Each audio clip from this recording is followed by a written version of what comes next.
7-8 minutos en el territorio continental ecuatoriano, buscando la verdad y abogando por unidad nacional en pro de la paz y la seguridad en el Ecuador. Queremos dar la bienvenida al reconocido periodista e investigador Juan Carlos Calderón, que dirige el portal digital Plan B. Senda investigación, primera parte, sobre las exportaciones de oro. Investigación en donde se refleja, leíamos, un ecuatoriano pasó de limpiabotas a exportador de 778 kilos de oro en menos de un año. Su último patrimonio registrado fue de $20. No tiene empresa, no ha pagado impuesto a la renta. La pregunta es, ¿cómo lo logró? Según la investigación, él dice que su método es personal y privado. Juan Carlos, ¿no puede entre comillas, gran empresario demostrar cuál ha sido la fórmula del éxito para volverse exportador de oro? Muy buen día, Juan Carlos Calderón. Miguel, muy buenos días. Un atento saludo a todos quienes nos ven y escuchan. Gracias por esta preocupación permanente tuya, Miguel, de estos temas que, al parecer, siendo lo más grave que pueda mostrarse en este país y cómo funciona la irregularidad que estamos publicando, muchos miran por a otro lado. Entonces, la historia de este señor es una de las 56 que hemos, nuestro equipo, de nuestra unidad de investigación de Plan B, ha seguido sobre la base de información pública, privada, base de datos, en un relacionamiento constante, permanente, para sacar a la luz, ¿no es cierto?, el perfil de estos 56 exportadores, que son personas naturales, la mayoría, vinculadas a unas empresas que, obviamente, para ser exportador tienes que tener esta vinculación, y que han generado exportaciones de lo que se sabe, ¿sí?, por más de $1.300 millones en los últimos 3 años. Este gobierno y el gobierno de Guillermo Lasso. Y que muestra un modus operandi, ¿no es cierto?, en el cual están involucrados un sistema, ¿no es cierto?, que vincula a organismos de control, sobre todo, ¿cierto?, a crimen organizado en algunas partes, a tráfico internacional de oro y a la poquísima, casi nula vigilancia, me atrevería a decir hasta complicidad de autoridades, ¿no es cierto?, desde el más alto nivel al nivel medio y menor, que permiten esto. Básicamente por ahí, para introducir el tema, Miguel. ¿Cómo se detectó que hay 56 exportadores que no han dejado rastros y que han vendido oro por más de $1.300 millones? ¿Cuál es la explicación? Lo que hizo la investigación es establecer un protocolo, ¿cierto?, porque dices, ¿cómo demuestras o cómo entender que estas empresas sean sin rastro, ¿cierto? O sea, que no haya forma de ubicarlas, que no haya forma de encontrar en algunos elementos su origen, su actividad previa, su experiencia, etcétera. Lo que hizo la investigación es plantear nueve protocolos, ¿no es cierto?, los cuales voy a mencionar rápidamente. En el informe está desarrollado esto, los invito a leerlo, pero básicamente, ¿cómo entender,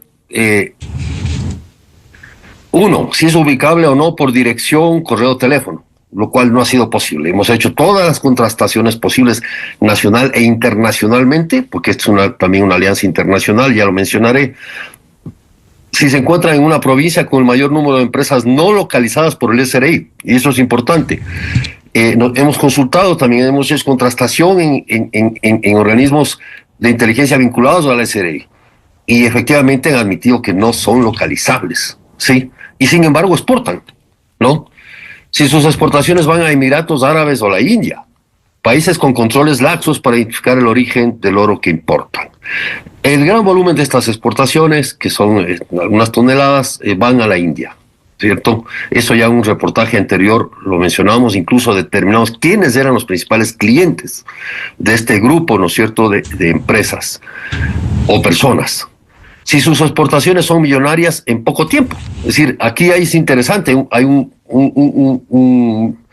una actividad común, y es que estas empresas o estos exportadores lo hacen en poco tiempo. 6 meses, un año, y estamos hablando de 100 millones, 200 millones de dólares en suma por cada exportación. Es decir, es una cosa brutal, ¿no? Es increíble que las autoridades no se den cuenta. O sea, es lo más, para mí, en lo personal, más sorprendente, ¿no? De hecho, que un equipo de investigación casi en soledad, o sea, se dedica durante un tiempo a hacer estas investigaciones y lo descubre, y el Estado, con todo su aparataje, con todas las entidades de control, superintendencias, Arcon, SRI, UAFE, etcétera, no lo detectan. Entonces eso es lo que llama tantísimo la atención, ¿no es cierto? Bueno, hablando de esto, si sus exportaciones son millonarias en poco tiempo, además, este dinero se exporta e ingresa a bancos en el Ecuador. No es que es en efectivo, ¿sí? Si sus compradores coinciden con los de otras empresas, hay un relacionamiento, es una red, ¿sí? Si abrió o actualizó recientemente su RUC, que sirve para realizar alguna actividad económica del Ecuador, RUC hecho para esto. O sea, se abre un RUC, ahora ya no puedes abrir un RUC general, ¿no es cierto? Así es.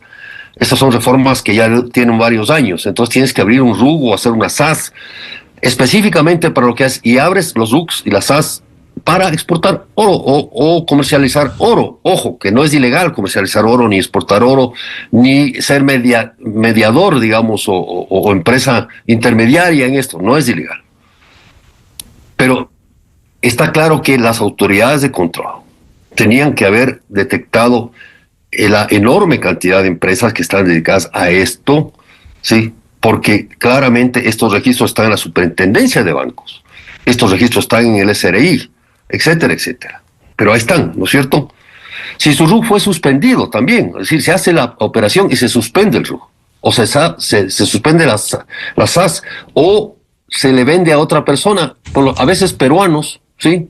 Gente del Perú, y eso va a aparecer en la segunda parte de cómo funciona esto internacionalmente también, ¿sí? Y la última, la novena, es si su pago de impuestos a la renta es mínimo o nulo.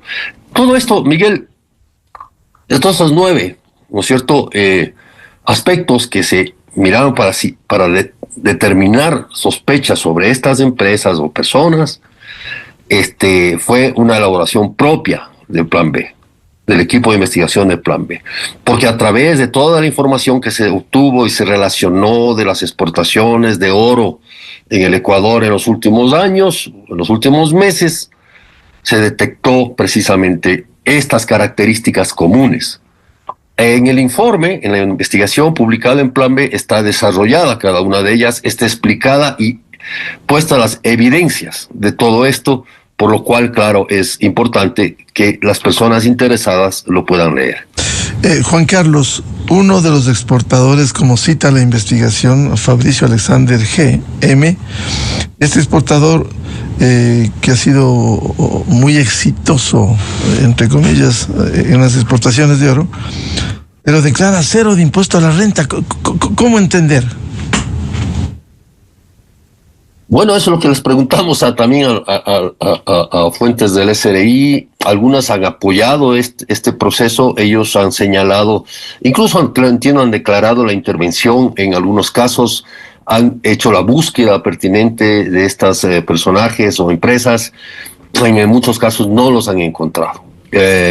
Sin embargo, es evidente, hay un rubro, ¿no es cierto?, una tasa impositiva sobre este tipo de actividades, lo cual no llega ni al 1%. No, es que no solo es, a mi criterio, un saqueo del oro, ¿no es cierto?, del Ecuador hacia otros países, sino que además no se retribuye nada al Ecuador, al Estado, al país sobre esto. Entonces, claro, uno dice, ¿cómo se explica tanta ceguera? Eso es del Estado ecuatoriano, de las autoridades, frente a este hecho tan evidente que, insisto, un grupo de periodistas ¿no es cierto?, por sí mismos. Ya este es el segundo informe, Miguel, que presentamos. En el primero, recordarás, hicimos un primer avance de 10 pequeñas empresas que exportaron más de $500 millones. Hicimos el mismo recorrido. Hemos armado ya una base de datos amplia, hemos armado una matriz sobre esto y entramos a investigar a los exportadores de personas naturales. Por eso aparecen estos nombres, que los tenemos completos, tenemos sus datos, pero por razones evidentemente de prevención y prudencia no hemos puesto sus nombres completos, pero ahí están señalados, ¿no es cierto? Sin embargo, esperamos que esto de alguna manera ayude a esclarecer, a presentar evidencias claras de lo que a mi criterio es el problema más grave que está sucediendo. Porque para entenderlo y para que el público lo entienda, mucho hemos conocido y se ha denunciado cómo se explota el oro en la Amazonía ecuatoriana, ¿cierto? Una explotación fluvial con estas máquinas, la destrucción de las riberas, la destrucción de santuarios naturales en la Amazonía, a vista y paciencia de las autoridades, ¿no? Porque siempre hay una argucia legal, entre comillas, para impedir el control, o para evitar el control, o para mirar para otro lado. Y hemos demostrado y hemos vinculado en estas investigaciones que hay autoridades políticas vinculadas a esto, ¿no es cierto? Máquinas que están a nombre de concejales, de alcaldes, de autoridades o exautoridades, ¿cierto? Este es un saqueo colectivo, digamos, donde el Estado y estos grupos. Lo otro es que hay evidencias claras y se ha publicado de grupos criminales, GDOs, de los Lobos, comandos de la frontera, etcétera, etcétera, controlan militarmente, insisto, militarmente y a través de la violencia y extorsionan a mineros, etcétera, etcétera, y extraen también y controlan en los procesos de traslado y de elaboración de oro, ¿no es cierto?, en zonas de beneficio en las provincias del Oro y Azuay. Eso está clarísimo. O sea, han aportado en estas investigaciones colegas y queridos compañeros como Arturo Torres en Código Vidrio. Se ha demostrado hasta la saciedad y nosotros hemos seguido el dinero de esto, porque ese es uno de los principios del periodismo de investigación. Sigue el dinero. Y eso es lo que hemos hecho, algo que no han hecho las autoridades. Entonces, todo esto viene a ser una gran pregunta periodística, Miguel. ¿De dónde sale el oro? O sea, ¿cómo se justifica? Porque para poder exportar oro, tienes que tener una empresa legal, tienes que cumplir un procedimiento que está reglamentado por las autoridades de control, la ARCOM y todo lo demás. Tienes que tener activos los RUCs, etcétera, para exportar oro. Y sobre todo, justificar el origen del oro, con facturas, con comprobaciones y evidencias de que este oro es legal, ha sido producto de explotación en minas en el Ecuador, lo cual no está justificado en esa enorme cantidad, no está justificado en la mayoría de los casos, ¿no es cierto? Entonces, lo que tenemos es precisamente todo un círculo de corrupción, sobre todo desde el Estado, insisto, ¿no es cierto?, que se alimenta y se financia, ¿no es cierto?, de una actividad que se alimenta y se financia, lo más probable de una manera ilegal, lo más probable controlado por grupos criminales, lo más probable como parte de una economía criminal que funciona en el Ecuador, insisto, con la complicidad y a vista paciencia de las autoridades. Juan Carlos, leíamos en el primer caso que presenta de Fabricio Alexander GM, la pregunta que se formula, sin que sea ninguna afrenta, los orígenes de una persona: ¿cómo pasó de limpiabotas y cadenero a ocupar un lugar entre las 10 personas con mayores exportaciones de oro desde el Ecuador? Y él responde que eso es personal y privado. O sea, ¿cómo llegó eso? ¿Cuál es la explicación para ese éxito, entre comillas? Bueno, no la dio. En realidad, nosotros, evidentemente, y no quiero que se quede la anécdota de este señor, que existe, está ahí, todos sus datos son verificados porque se hizo una verificación personal, y él se escudó. Hablaron con él. Perfecto, exactamente. Eso fue lo que pasó, se le pudo localizar. Lo que no hace el Estado, básicamente, ¿no? Se le pudo localizar, y y evidentemente fue una conversación un tanto ríspida, el señor se puso a la defensiva, evidentemente, y dijo, bueno, ¿y ustedes cómo así? Esto es una actividad privada, ustedes quieren saber cómo es mi negocio, no se los voy a decir. Quizá yo llegué a pensar, o llegamos a pensar que de pronto él tenía temor de que fuéramos otras personas que intentábamos copiarle, digamos, sí. Copiarles o extorsionarle, ahora que hay tanta extorsión. No sé, claro. De alguna manera nos presentamos como lo que somos, como periodistas, evidentemente, y nunca hacemos lo contrario o algo diferente, y él nos respondió, eso está escrito, está puesto, está grabado además. Pero un poco dio a entender que, claro, yo no voy a explicar esto porque no tengo por qué hacerlo, básicamente. Esta es la noción de que esto es un negocio privado, ¿sí? Y no tiene por qué meterse nadie en este negocio. Evidentemente no se mete nadie, ¿no? Para ver qué es la historia de este señor que es similar a las de otros, de un señor que estaba investigado por narcotráfico y fue asesinado, ¿sí? Y que estaba dedicado a estas actividades con notable éxito, además, también en las similares proporciones o más.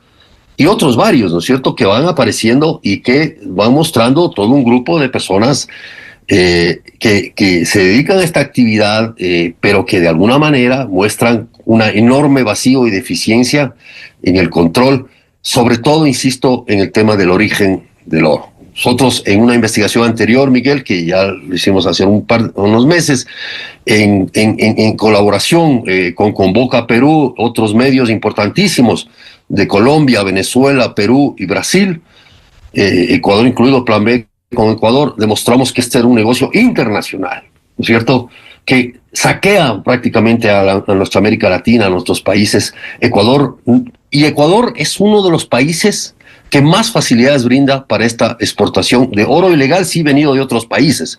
Explotado en los ríos, explotado por los criminales de las GDOs, explotado, etcétera, etcétera, ¿no es cierto?, que se toman las minas, que además se toman violentamente. Recién acaba de darse un incidente gravísimo en la cordillera del Cóndor, del lado peruano, cordillera que comparte una veta enorme de oro, ¿no es cierto?, entre Ecuador y Perú, donde fue la guerra de Paquilla, sí, y que hay dos concesiones, de un lado peruano de una empresa y del lado ecuatoriano de otra empresa, pero que está tomado por los GDOs y que extorsionan y atacan a los pueblos shuar que ahí viven, y que desde el Ecuador salen máquinas de hacer, y hubo incendios, saqueos, violencia, ¿no es cierto?, en esa zona. Esa es la minería que se está permitiendo hoy en el Ecuador, y que el producto de eso, ese material, ¿no es cierto?, pétreo, ese material que se procesa en plantas de beneficio, sobre todo en la zona de Ponce Enríquez y otros lugares de nuestra geografía, pasa normalmente por el país, ¿cierto?, es saqueada incluso desde el Perú hacia el Ecuador para hacer este tipo de actividad. Juan Carlos, ¿cómo explicar que esta pequeña minería alcance ese volumen de exportaciones, 1.300 millones de dólares? O sea, ¿cómo explicar? En la investigación se cita como el viceministro que renunció luego de sus declaraciones a Teleamazonas, Diego Campo. Él reconoció que presumiblemente se estaría lavando oro ilegal, pero lo sacaron. O sea, uno ya entra en sospecha de estas decisiones. Sí, y no es en el gobierno anterior, ¿no? Es en este gobierno, viceministro de este gobierno. Entonces, ahí hay una cosa muy, muy extraña. O sea, me parece que esto es de alto nivel. Me parece que esto tiene que ver mucho porque hay mucho dinero de por medio. Y tú dices cómo este oro, ¿cierto?, básicamente oro, es porque es fácil de hacerlo en el Ecuador. En testimonios internacionales que hemos tenido y de los colegas que han hecho su investigación en sus países, sobre todo Colombia y Perú, porque somos vecinos, ¿no es cierto?, porque es fácil pasar las fronteras en este país, porque los lingotes de oro o las tabletas de oro que se pasan, o el material que llega, ¿no es cierto?, es fácil pagar, ¿no es cierto?, a los vigilantes, llevar los camiones, etcétera, etcétera. Ecuador, desafortunadamente, se convierte no solo en una plataforma de elaboración, de fabricación de oro de procesamiento de oro de esta naturaleza y con este origen ilícito, sino que además se convierte en una plataforma de exportación, ¿no es cierto?, fácilmente usable también para criminales de Perú y Colombia, ¿sí? Entonces ahí, y no es que se exporta clandestinamente, esto se va por avión, desde el aeropuerto de Guayaquil. Recién vimos un incidente hace un par de meses, entiendo, ¿se acuerdan de una avioneta que fue tiroteada cuando despegaba con 5 millones de oro de material, ¿no es cierto?, desde Santa Rosa al aeropuerto, del aeropuerto de Santa Rosa al aeropuerto de Guayaquil, fue tiroteada. Eso es lo que tenemos, avionetas que van y vienen, cargas que van y vienen y que salen del Ecuador en esas condiciones. Bueno, en algún momento recuerdo un comandante general de la Fuerza Aérea Ecuatoriana, Mauricio Campuzano, él dijo que se había detectado 2.000 pistas, se estima que hay 2.000 pistas clandestinas de aviación, o sea, uno entiende esto. Ahora, ¿cuáles son las razones para dudar fundamentadamente de estas exportaciones? Primero, Miguel, no son pistas clandestinas. O sea, hablo del aeropuerto de Santa Rosa y del aeropuerto de Guayaquil, que no son pistas clandestinas. No, o sea, es que se va salió formalmente. No, normalmente son exportaciones, no son exportaciones ficticias, ¿sí? Son exportaciones con papeles obtenidos, no sé cómo, pero son obtenidos. Entonces, insisto, son 9 rubros para generar sospechas y dudas sobre la legalidad de estas exportaciones. Son características comunes de estas empresas, de estos empresarios, entre comillas, y personajes que le hacen. Entiendo, hay personas y hay empresas que ya tienen una larga trayectoria de pequeña minería, ¿no es cierto?, en este rubro, que tienen minas, que tienen sistemas de producción de material pétreo, de oro y otros minerales que han venido trabajando. Esto es un fenómeno nuevo, Miguel. No es que hay empresas que tienen años en esto, no están en ese proceso, pero es un fenómeno nuevo que aparece, ¿no es cierto?, extrañamente vinculado a la violencia criminal, Miguel, ¿sí? Extrañamente vinculado a la violencia criminal, al dinero sucio que corre por el país a raudales, ¿no es cierto?, y que financia este tipo de actividades, a compra y venta de maquinaria extractiva de altísimo valor que está ahí, ¿no es cierto?, y que además no tiene la matriculación correspondiente ni el control correspondiente de esa matriculación, porque hay normativas para todo en el Ecuador, Miguel. O sea, para que estas máquinas de extracción, estas gallinetas que les llaman, estas retroexcavadoras, estos camiones que transportan el material, ¿cierto?, estas lugares o chancadoras, que son más de 100 en las zonas de beneficio, que son controladas, algunas de ellas o varias de ellas por grupos criminales, etcétera, etcétera, donde se han dado asesinatos de alcaldes y exalcaldes en Ponce Enríquez, en Portobelo, en algunas partes, ahora reciente uno de Huaquillas, etcétera, etcétera. O sea, esto está vinculado a una red violenta, de alguna manera, que se expresa. Entonces, no se puede atacar este sistema, ¿no es cierto?, porque es un sistema, atacando los efectos. O sea, ya investigando el asesinato.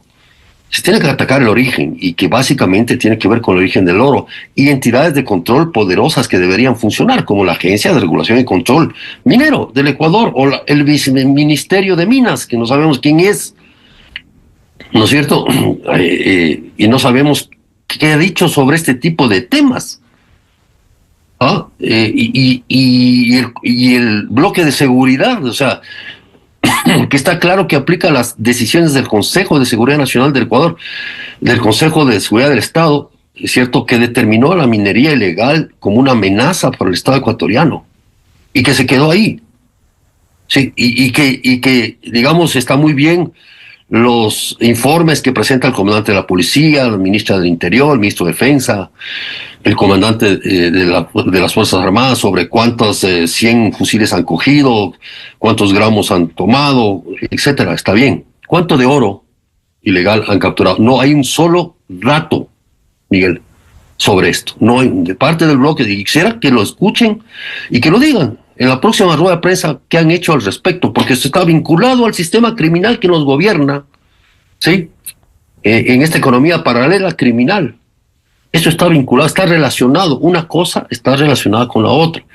La violencia, los asesinatos, el narcotráfico, el dinero criminal que se genera por narcotráfico o por el tráfico de armas o por el tráfico de personas, el dinero que se acumula y se invierte en este tipo de actividades para lavarlo, ¿cierto? Porque el oro, insisto, el oro no es ilegal en el Ecuador.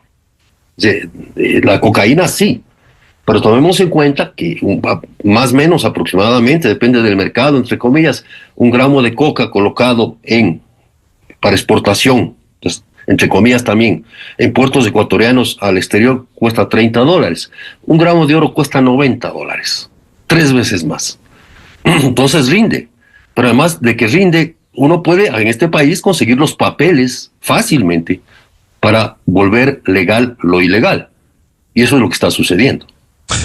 Juan Carlos, ¿y cómo explicar ventas multimillonarias en poco tiempo y mínimo pago de impuestos? De la investigación, ¿cómo explicar esto? Este fenómeno, esta tendencia, como te decía, que es reciente, que no tiene poco, no más de 3 años, surge a partir de precisamente, o coincide más bien, insisto, con la era de la época más violenta en el Ecuador. Hay un mercado activo, evidentemente, hay dinero de la droga que entra en este país, que se queda. Hemos visto cómo se han capturado caletas con millones de dólares en manos de personajes. El sistema de lavado de dinero que es intocado en la práctica en el Ecuador por sus resultados, en leyes permisivas, en asambleas que no toman, digamos, el toro por los cuernos, a veces por complicidad, a veces por miedo, a veces por negligencia e indolencia. Todo esto nos lleva a estos resultados. Entonces aparecen estas empresas, sí, aparecen estos personajes, prácticamente como vemos en la historia que tú mencionabas, prácticamente de la nada. Otros no, otros tienen ya una pequeña trayectoria. Hay varios, son 56, tienen perfiles distintos, están algunos de ellos relacionados, pero tienen rasgos comunes, es decir, se crean estas empresas. Y ahí es el punto inicial, es decir, insisto, y vuelvo y repito lo que dije hace unos minutos.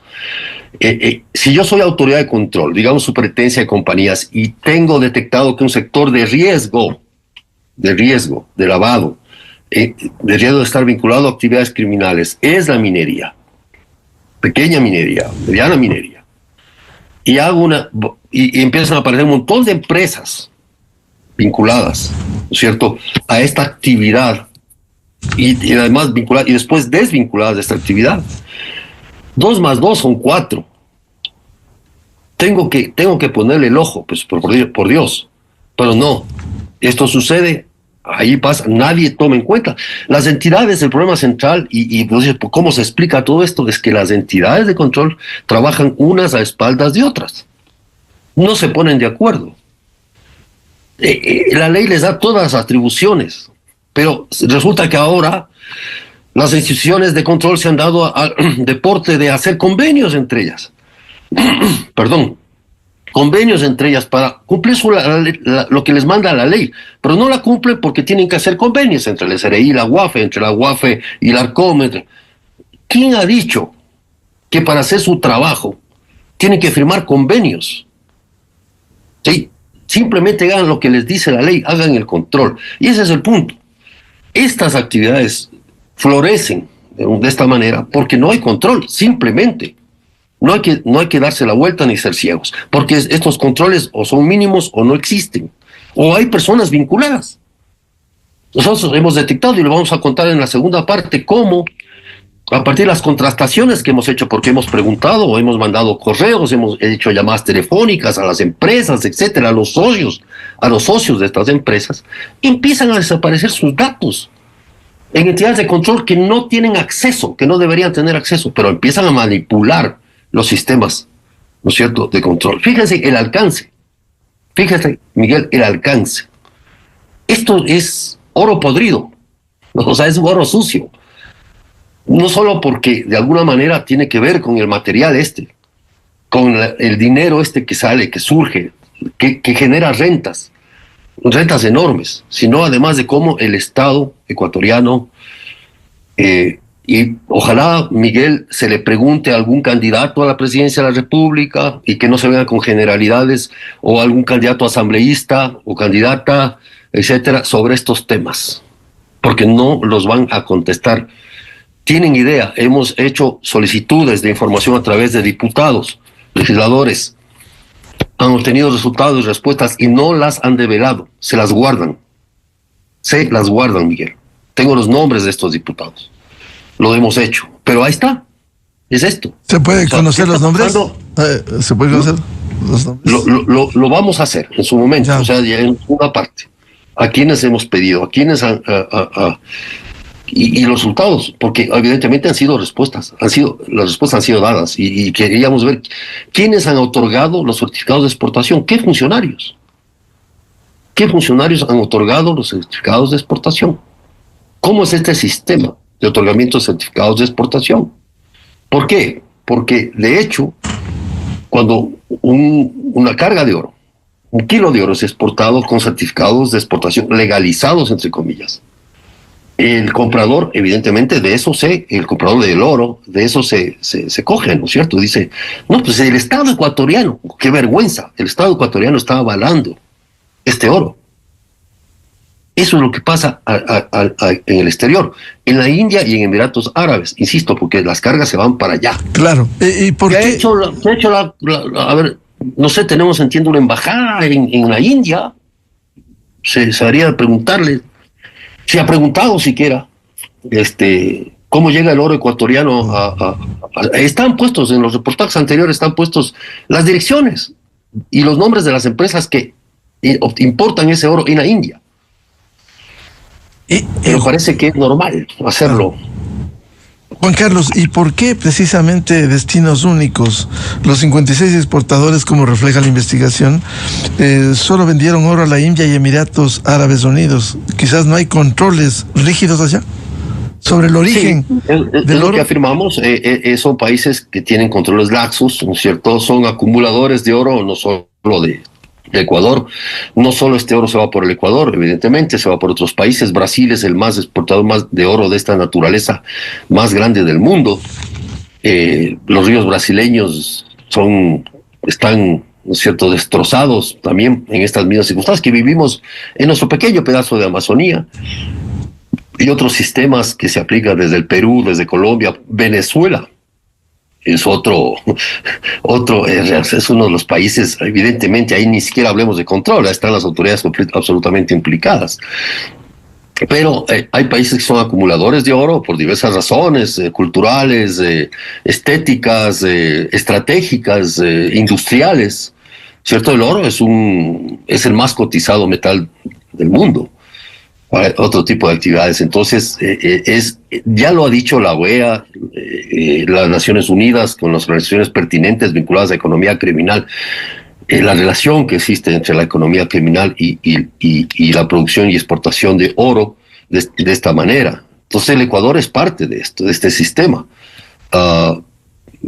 El Ecuador tiene las leyes, las normas, las declaraciones, las autoridades lo dicen, se sientan en los sets de televisión, explican, pero no se hace absolutamente nada. De lo que hemos publicado el reportaje, que fue ya varios meses, no ha pasado realmente nada, en el sentido de que ninguna autoridad ha dicho, hemos logrado estos resultados, hemos obtenido estos resultados.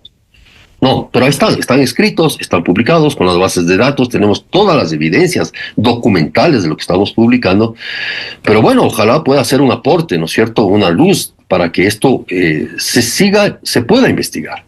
En algún momento llegarán autoridades honradas a este país, o sea, espero que así sea.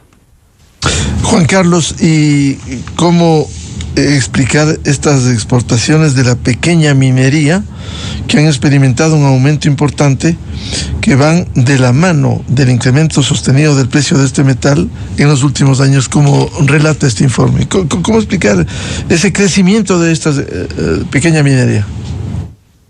Sí, es precisamente Son dos fenómenos que se juntan. El uno es precisamente el crecimiento del precio del gramo del oro, se dispara, ¿no es cierto? Por obvias razones, eso es post pandemia. Y también es el hecho de que el lavado de dinero en minerales, ¿no es cierto?, se convierte en una actividad mucho más rentable y fácil y menos problemática que directamente otras. Se pone el ojo en otras actividades. Por ejemplo, el gobierno ha dicho que hay actividades de lavado en empresas de venta de autos usados, y eso le ha puesto un impuesto, hay una ley, etcétera, etcétera. Esto fue un debate público, sí, pero esta es una de las actividades que pueden ser controladas y reguladas. En cuanto al mineral, al oro, esa regulación no ha existido. Existen las normas, eso sí, pero hay mecanismos, cuando no faltan abogados, ¿no es cierto?, que permiten y facilitan estas cosas, y que de alguna manera logran sus objetivos. Ahí están. Nosotros lo que hemos planteado son el hecho de que estos últimos 3 años son los más intensos en esta actividad. Tiene que ver, como bien dices, como se dice en el reportaje también, el crecimiento del gramo, que te rinde mucho más, que es menos problemático legalizar, ¿no es cierto?, en autoridades o corruptas o ciegas, ¿no es cierto?, voluntariamente ciegas a estos fenómenos, a estos hechos, y que de alguna manera, ¿no es cierto?, los consolida. Entonces uno explica primero, ¿de dónde sale la plata para financiar estas actividades mineras? ¿Cómo se financia? No es barato hacer una chancadora, una planta de beneficio, explotar una mina, contratar gente. Hay miles y miles de personas vinculadas a esta actividad, personas pobres, que además son extorsionadas, son explotadas, son en estados incluso de semi-esclavitud. Tenemos evidencias, las autoridades militares lo tienen, inteligencia militar lo tiene, inteligencia policial lo tiene, ¿sí? El tema es el nivel político o el nivel judicial. Se lo tiene, pero no pueden hacer mucho con eso porque, al parecer, no es un tema que ni la Fiscalía General o la Fiscalía a secas está, al parecer, preocupado, o la UAFE, ¿no es cierto?, que no ha dicho nada sobre el tema, o las entidades de control, o sea, que tienen que ver con el tema. Entonces, claro, ¿cómo explicarlo? Está ahí la explicación. Hay mucho dinero de por medio, hay laxitud, ¿no es cierto?, en el control, o hasta complicidad, hay ceguera voluntaria del Estado ecuatoriano, de las autoridades, y hay desde el más alto nivel, me refiero. Yo no he oído al presidente, ni al ministro de Defensa, ni a la ministra del Interior decir una sola palabra sobre esto. Una sola palabra sobre esto, que es, como acabamos de mostrar, uno de los negocios más lucrativos que se están dando en este momento, ya no de ahorita, ya no en el gobierno, desde el gobierno pasado, pero ya en este gobierno que tiene más de un año y que ha sido alertado con nuestros reportajes previos sobre este tema.